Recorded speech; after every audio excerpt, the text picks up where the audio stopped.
Oke, assalamualaikum warahmatullahi wabarakatuh. Waalaikumsalam warahmatullahi wabarakatuh. Selamat pagi adik-adik. Pagi. Sehat semua ya? Sehat. Oke, alhamdulillah pagi hari ini kita masih diberikan kesehatan untuk dapat melakukan perkuliahan, khususnya untuk mata kuliah tes pengukuran dan evaluasi olahraga. Nah, untuk mata kuliah ini kemarin atau minggu lalu kita sudah melaksanakan untuk tes kebugaran jasmani. Dan hari ini kita akan melaksanakan tes untuk kondisi fisik. Nah, jadi untuk hari ini kita masuk pada pertemuan yang ke-7. Tapi sebelumnya saya akan jelaskan sedikit dulu terkait dengan deskripsi mata kuliah tes pengukuran dan evaluasi sebagai pedoman bagi Anda agar supaya Anda tahu maksud dan tujuan Anda setelah melaksanakan perkuliahan tertentu untuk mata kuliah tes pengukuran dan evaluasi olahraga. Nah, di sini deskripsi mata kuliah tes pengukuran. Selesai mengikuti mata kuliah ini diharapkan mahasiswa mampu menjelaskan dan terampil melaksanakan tes dan pengukuran dalam bidang olahraga. Nah, itu intinya. Ya, sehingga Anda nantinya setelah melaksanakan proses perkuliahan tes dan pengukuran, Anda diharapkan bisa melaksanakan atau menjelaskan ataupun terampil dalam melaksanakan tes keterampilan di bidang olahraga. Kemudian, nah, yang berikut kemampuan akhir yang diharapkan atau sub CPMK-nya. Jadi kalau misalnya tadi kemampuan akhir atau kemampuan umum, ya, kemampuan akhir yang diharapkan Anda nanti selesai mata kuliah bisa melaksanakan tes keterampilan. Nah, untuk kemampuan akhir yang diharapkan atau sub CPMK-nya untuk materi kondisi fisik itu yang pertama mampu memahami dan menjelaskan serta menerapkan tes pengukuran kekuatan, daya tahan serta kecepatan dan power secara umum. Nah, karena materi yang akan kita bahas adalah kondisi fisik, maka sub CPMK-nya adalah mampu memahami, menjelaskan, menerapkan tes pengukuran kekuatan, daya tahan, kecepatan, power secara umum. Oke, jelas di situ ya. Itu untuk kemampuan akhir yang diharapkan. Kemudian yang berikut, nah di sini ada rincian materi pertemuan, ya, di mana kita sudah melewati 6 pertemuan kemarin. Nah, sekarang yang saya beri tanda merah, yang saya perbesar hurufnya di angka 7 adalah pertemuan yang ke-7, di mana kita akan membahas tentang pengukuran kekuatan, kelincahan, kecepatan dan power. Nah, kalau misalnya kekuatan, kelincahan, kecepatan berarti dia masuk di kondisi fisik. Nah, kita sebentar nanti akan melaksanakan atau melakukan tes, ya, terkait dengan kekuatan ataupun kelincahan. Ya, jadi 2 item kekuatan dan kelincahan yang akan nantinya kita akan praktekkan di sini. Oke?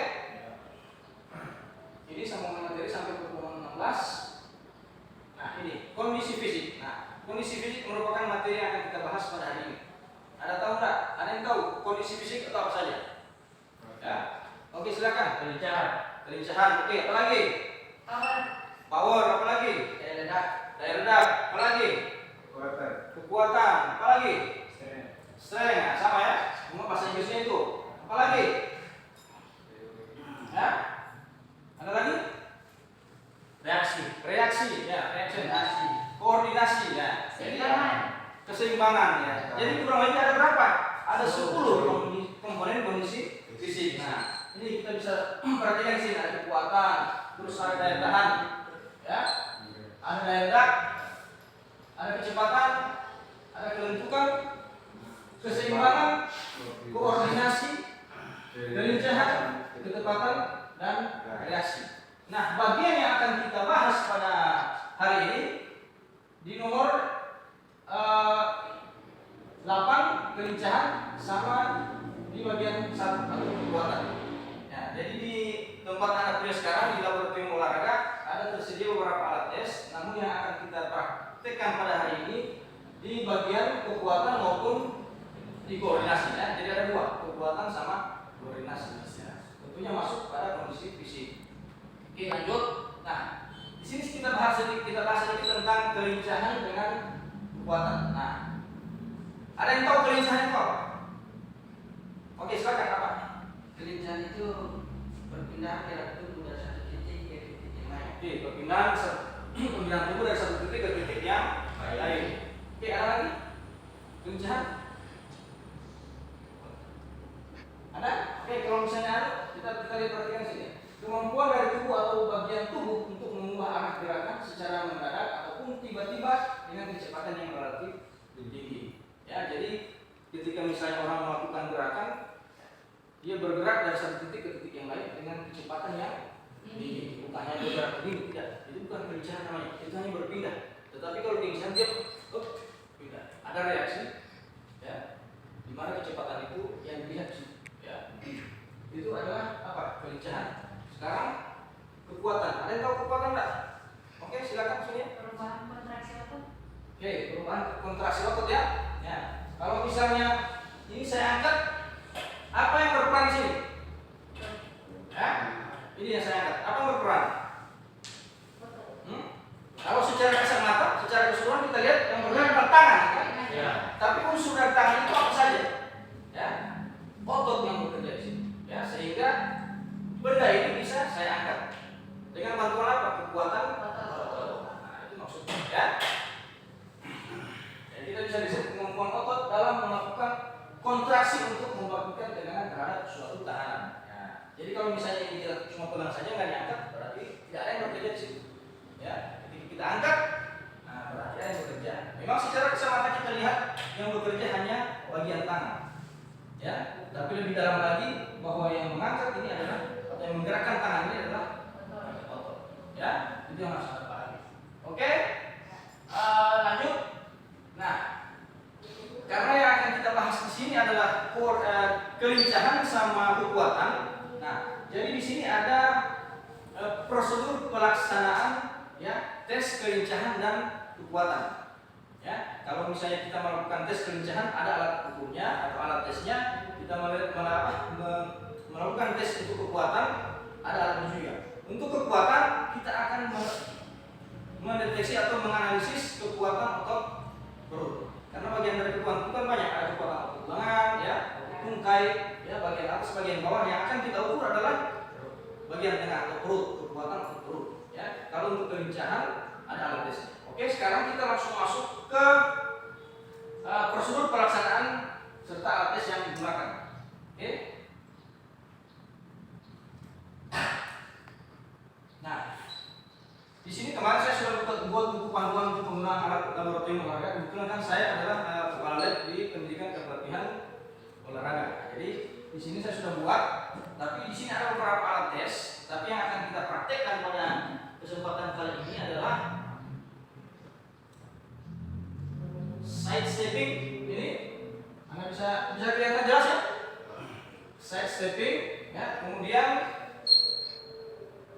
ada juga untuk sit up ini, ya, sit up. Nah, untuk alatnya sudah ada di sini. Nanti sebentar kita akan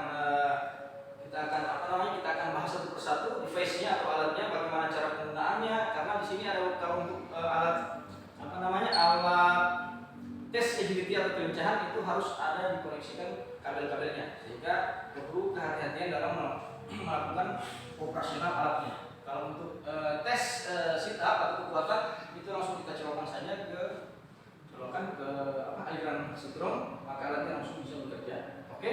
Nah, sekarang saya minta Anda berdiri semua. Oke. Silakan berdiri, tapi tetap memperhatikan ini ya, jangan menghalangi operator, karena nantinya kita akan praktikkan juga di sini sambil melihat panduan yang ada di proyektor. Nah, sekarang di sini, perhatikan sini. Semua sini, ya, mereka sini. Ini adalah alat untuk tes kelincahan, ya. Ini alat untuk digunakan untuk tes kelincahan. Nah, ini.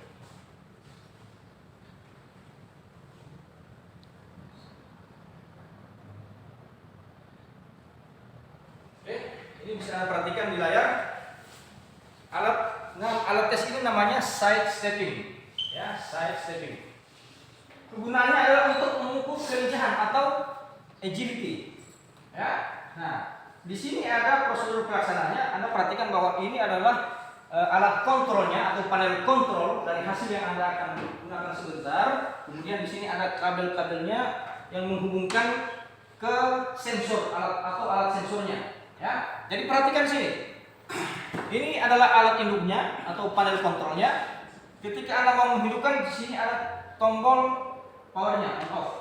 Ya, perhatikan. Ini ada tombol on off-nya. Jadi sebelum Anda menggunakan, Anda pastikan dulu kabelnya terkoneksi ke alat listrik. Kemudian Anda tekan tombol power. Ya, tekan tombol power. Ketika dia menyala, nah, ketika ayo mendekat sini, saya tunjukkan ke adik-adik. Ketika dia posisi hidup, dia kondisinya seperti ini. Ya, dia menyala seperti ini. Nah, perhatikan. Ini nantinya akan keluar angka-angka yang akan dilakukan oleh tes pada saat dilakukan tes. Kemudian di sini ada tombol start, ya. Tombol start fungsinya untuk apa? Untuk memulai tes. Kemudian ada tombol reset atau mengulang kembali. Ketika misalnya sudah selesai tes yang pertama, maka kita akan mereset kembali untuk tes yang berikutnya lagi. Oke? Kemudian, nah ini yang paling penting. Ini apa kegunaannya? Ini adalah sensor. Ya, ini adalah sensor. Ya. Kemudian ini adalah cermin pemantul. Ya, kegunaannya apa? Kegunaannya adalah untuk memantulkan sensor yang menyala di sini. Sehingga misalnya ketika kita letakkan di lantai, maka ketika orang mau melakukan tes itu akan terdeteksi melalui sensor tersebut. Nah, sekarang bagaimana caranya? Kita letakkan nanti di lantai, ya, dengan jarak kurang lebih masing-masing sensor itu 1,20 meter atau 120 cm. Oke, bisa bantu saya untuk taruh alat-alat ini ke lantai? Ayo, silakan. Oke, satu di sini. Menghadap sini, sensornya menghadap sini. Ini satu. Kalau misalnya 120 berarti ukuran T-nya 30, berarti ada 4. Situ satu lagi. Ini sini. Oke. Kemudian kita ambil cermin pemantul, ya. Nah, alat pemantulnya, alat penangkap sensor. Bagaimana meletakkan alat penangkap sensor ini? Ya, caranya harus bagian ini, ya, bagian yang kayak ada kacanya ini itu menghadap ke sensor, ya, menghadap ke sensor. Jadi dihadapkan seperti ini. Nih. Ya. Oke. Nah, sekarang menjadi pertanyaan. Ada sensor yang masih menyala, ya kan? Berarti kalau misalnya ada sensor yang masih menyala, berarti dia belum mengenai cermin atau panel pemantul, ya. Berarti kita harus perbaiki posisinya sampai sensor tersebut mati, lampunya mati. Artinya bukan mati keseluruhan, tidak. Ya, ini seperti itu, ya. Ini mati. Ya. Oke, posisi sekarang sudah mati, berarti sensornya sudah terkonek. Sehingga kalau misalnya sensornya terkonek, maka di sini akan menyala semua. Lampu beam monitor, ya, lampu kontrol dari sensor tersebut akan menyala di sini semua. Oke? Coba kalau misalnya Anda coba geser salah satu pemantul sensor, coba geser. Akan mati signalnya di sini. Ya, jadi bisa ketahuan, oh berarti kalau misalnya ada yang mati di sini, berarti ada sensornya yang tidak hidup atau tidak terkonek ke pemantul sensornya. Paham ya? Ya, paham. Jadi seperti itu menggunakan alatnya atau mempersiapkan alatnya. Pak, Ya, silakan Pak. seandainya alat sensornya salah tempat atau tertukar, apakah gerakan akan terjadi? Oh betul. Jadi kalau misalnya, nah, ini juga harus kita perhatikan. Jadi jangan sampai alat sensornya itu tertukar, karena di sini sudah ada angkanya. Ada 1, 2, 3. Nah sekarang saya minta tolong Fani, tolong kau bergerak ke situ, gerakan kakimu di bagian situ. Lampu mana yang berkedip di sini? Angka berapa? 1. Oke, coba di situ dicek lagi. 2. Coba di situ dicek. 3. Nah, berarti posisinya sudah berurutan ya, 1, 2, 3. Ya, jadi sebelum Anda meletakkan sensor ini, ya, di lantai untuk dilakukan tes, Anda harus periksa kembali apakah posisi dari sensor itu sudah berurutan atau belum. Ya, sehingga ketika misalnya dia tidak berurutan, maka dia terdeteksi tapi angkanya tidak akan muncul. Ya, kalau misalnya dia berurutan seperti ini, maka sensornya itu akan muncul. Oke? Nah, sekarang bagaimana pelaksanaannya? Tadi kita sudah lewati prosedur untuk menyiapkan alat-alatnya untuk persiapan tes. Nah, sekarang bagaimana untuk melakukan tes? Nah, sekarang saya kasih contoh, ya. Sekarang saya contoh. Ketika mau memulai tes, Anda tadi saya sampaikan di awal apa? Harus tekan tombol start. Ketika kita tekan tombol start, berarti kita tunggu instruksi bunyi yang keluar dari alat ini, ya. Contoh misalnya, saya tekan start ya, awas. Hop. Saya siap di tengah posisi. Tes siap di tengah. Ketika mendengar bunyi, gerak.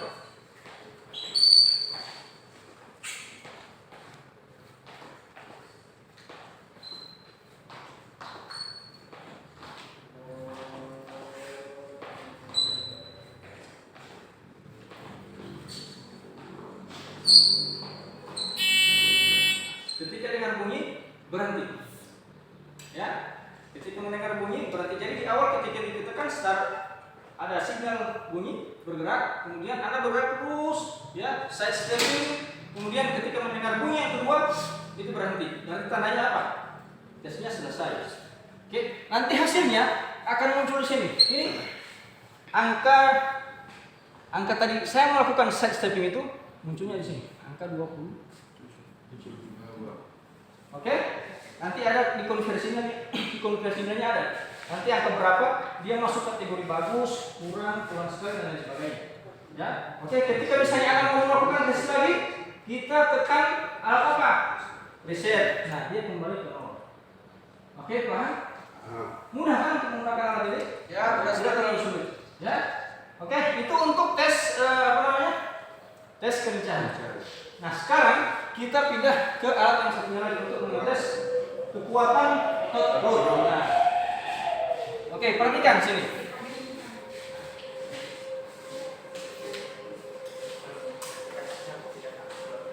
Nah, sekarang seperti alat lainnya, ayo mendekat sini. Kita harus koneksikan dulu colokannya ke aliran listrik sehingga bisa digunakan alatnya. Ya. Oke. Di belakang alat ini ada tombol on off-nya, ya, atau powernya.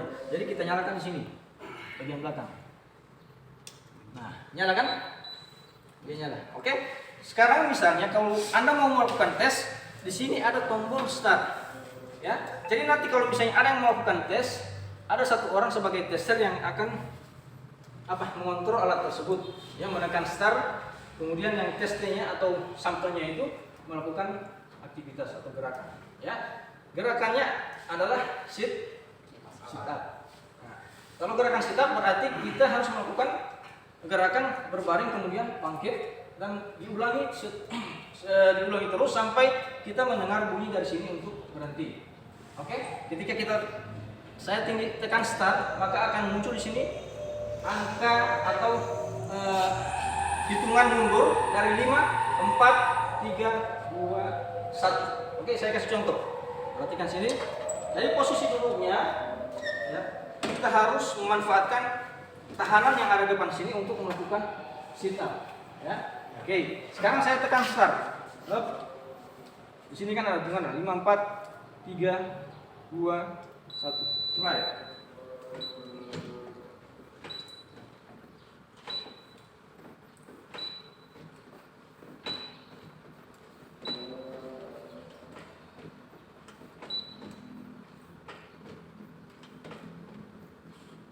Oke, itu contohnya. Ya.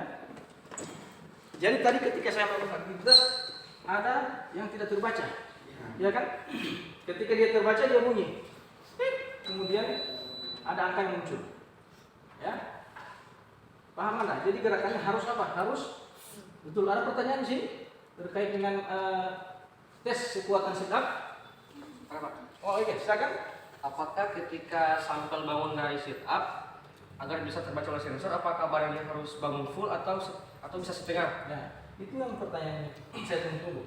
Ketika misalnya ada sampel kemudian dia melakukan gerakan dan gerakannya itu tidak terbaca, berarti gerakannya tidak maksimal atau tidak bangun secara full. Dia hanya setengah. Sehingga alat ini memiliki tingkat reliabilitas dan validitas yang cukup baik. Ya, alat ini bisa mendeteksi yang mana gerakan itu dilakukan dengan betul atau salah. Ya, itu bagus pertanyaannya. Nah, ini untuk mengetes kekuatan otot perut ini sangat simpel. Alatnya seperti ini alatnya sit up yang dengan menggunakan alat digital. Kalau misalnya manual kan kita tidak bisa mengukur bagaimana gerakan yang benar. Kalau alat ini dia bisa mengukur, ya, bisa mengukur, bisa memastikan bahwa gerakan yang Anda lakukan itu benar-benar dilakukan dengan gerakan yang benar. Sehingga ketika dia tidak bangun secara maksimal atau bangun full, maka tidak akan terbaca oleh sensor. Paham ya? Paham.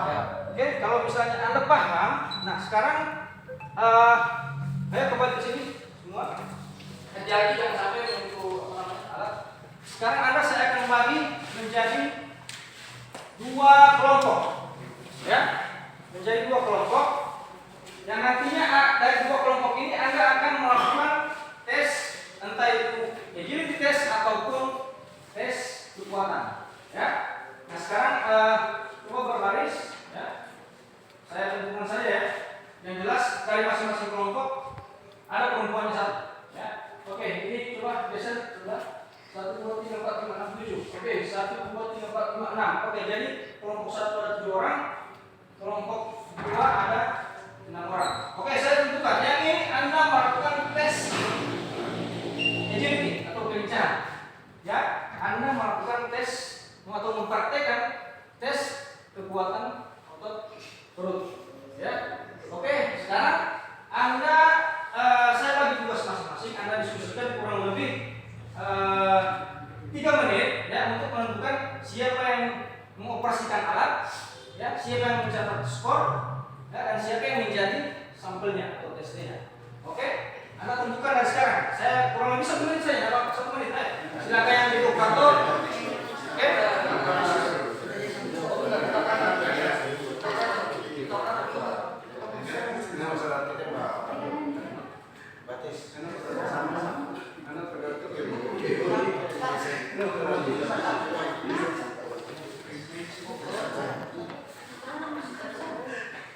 Oke, sudah? Pak, di sini satu orang. Ya, satu orang. Jadi 2 orang bisa. 2 orang bisa jadi tes. Jadi ada yang menjadi operatornya, ada yang mencatat skor, kemudian ada tesnya yang melakukan praktikum di sini atau yang jadi sampelnya. Begitupun di sana ada yang mencatat, ada yang menekan alatnya, mengontrol alatnya, kemudian ada yang melakukan sit-up. Oke, sudah? Oke, kalau begitu kita mulai dari tes LGT yaitu kelompok 1. Ya, jadi di tes kelompok 1 kami persilakan siapa yang mengoperasikan alatnya, siapa yang mencatat skor, dan siapa yang akan menjadi sampel di sini. Oke, persilakan dikonekkan dulu alat-alatnya supaya connect semua. Yang lain perhatikan ya, yang lain. Oke. Nanti satu orang yang akan memulai, nanti sampaikan baik kami dari kelompok 1 akan melakukan tes. Oke. Silakan.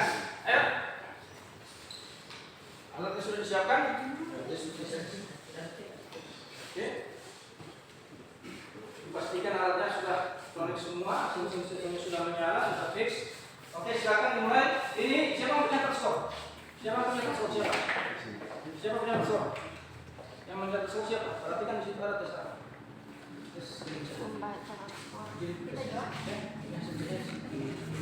Oke, silakan. Ayo. Baik, saya dari kelompok 1 akan mencoba alat tes pengukuran kelincahan.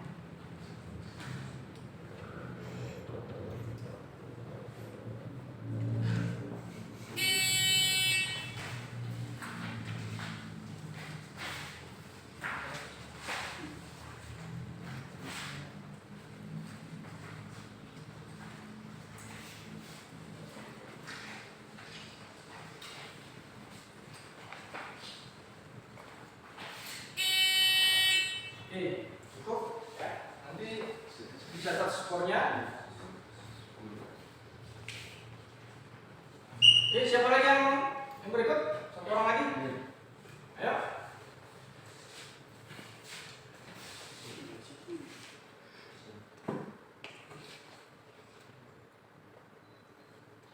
Tekan dulu. Oke, siap.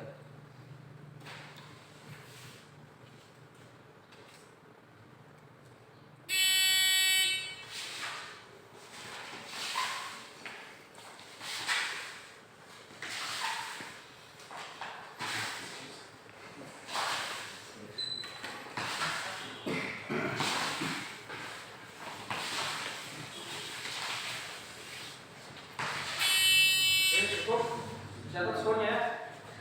Oke, kemudian yang berikut, oke cukup untuk kelompok 1 untuk agility test. Sekarang kita masuk ke kelompok 2 untuk tes kekuatan otot perut. Ayo, dipersilakan. Mana? Ini. Ayo, kelompok 1 silakan. Alat kelompok 1. Ya, silakan. Ayo, kelompok 1 di sini. Yang lain menyaksikan teman-teman yang sedang praktek.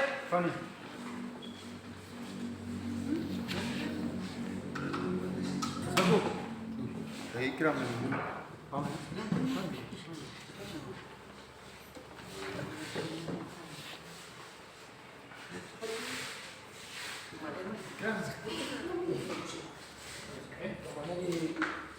Oke, silakan. Mana kelompok 1? Siapa yang jadi tesnya? Oke. Dicatat skornya? Ada? Operator siap? Siap.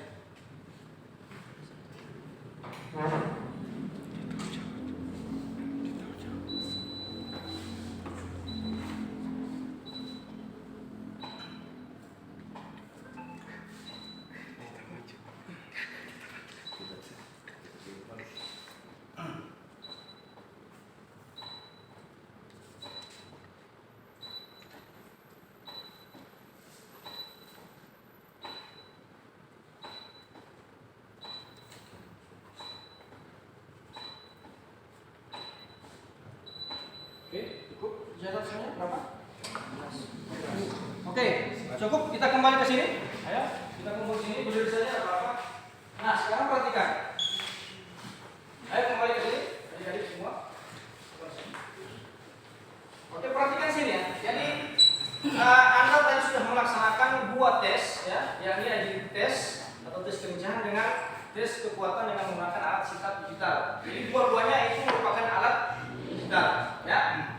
Nah, ketika tadi Anda sudah melaksanakan tes keseluruhan baik itu agility test maupun tes kekuatan otot perut, Anda tadi mendapatkan angka-angkanya. Jadi saya tadi dapat sampel 2 dari agility test dan 1 dari kekuatan otot perut. Nah, untuk mengetahui sejauh mana hasil yang mereka dapatkan, apakah masuk dalam kategori bagus, ya baik, cukup, sedang atau kurang sekali, itu kita akan lihat pada tabel bawah ini. Perhatikan.